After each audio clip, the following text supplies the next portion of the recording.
Punjab YouTube channel तो अज मियाँ तहर जमील साहब बाहर के विजिट तो आए ने आंदे ही मिर्जा मदर सदीक बेग साहब की दुकान पर आए हैं क्योंकि उन्होंने बेटे मिर्जा दिशान बेग की शादी हुई तो शादी की मुबारकबाद देने वास्ते आए हैं। ये होंगी प्यार की गल, ये होंगी मुहब्बत की गल, ये होंगी खलूस की गल, ये होंगी एक दूसरे नाल एहसास की गल, क्योंकि यही चीज़ां नाल जानियां और यही चीज़ां यादगार बननियां। मियाँ तहर जमील साहब एक मिलनसार बंदे ने उस अगे देखिए तो मिर्जा मदर सदीक बेग साहब भी बहुत ही मिलनसार बंदे ने और बहुत सारे लोगों ने प्यार करते हैं। सियासी समाजी लोगों ने इन्होंने बहुत ज़्यादा वास्ते ने और तल्लुक और एक हकीकत आ। मियाँ साहब आए तो मियाँ साहब को पूछा कि मियाँ साहब थानू अपने भतीजे मिर्जा दिशान बेग की शादी की मुबारकबाद आए तो थानू की महसूस हो रहा है? देखिए, मैं मुल्कों बाहर गया सा और शादी मैं शरीक नहीं हो सकिया।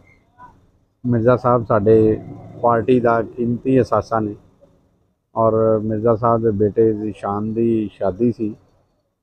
मैं इन्हों मुबारकबाद देने वास्ते अज इन्हों के दफ्तर आया और मेरी तरफों मेरी जमात की तरफों बहुत बहुत इन्हों बेटे की शादी की मुबारक होवे। अल्लाह ताला जिहड़ी नवीं बेटे की जिंदगी शुरू हुई है, अल्लाह ताला उन्होंने खुशियां देखना नसीब फरमाए और मिर्ज़ा साहब वास्ते इन्हों का बेटा जड़ा इन्हों की अखां की ठंडक बने।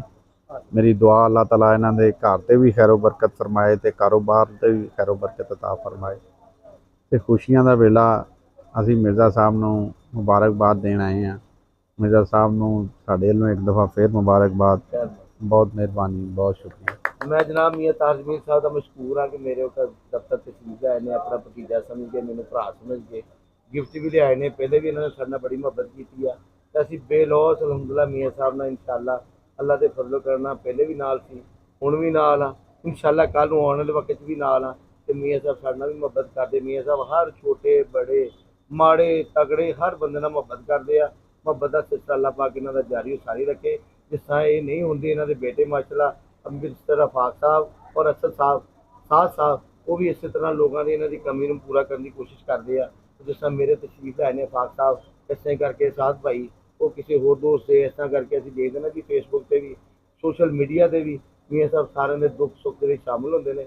मैं मियाँ साहब का जनाब बहुत दिल की गहराइयां ना मशहूर हाँ कि मेरे को तशरीफ लियाए। मैं इन्हां दा मशहूर हाँ, इन्हां दा दोबारा शुक्रिया अदा करदा जी। बहुत शुक्रिया। Thank Allah you. ताला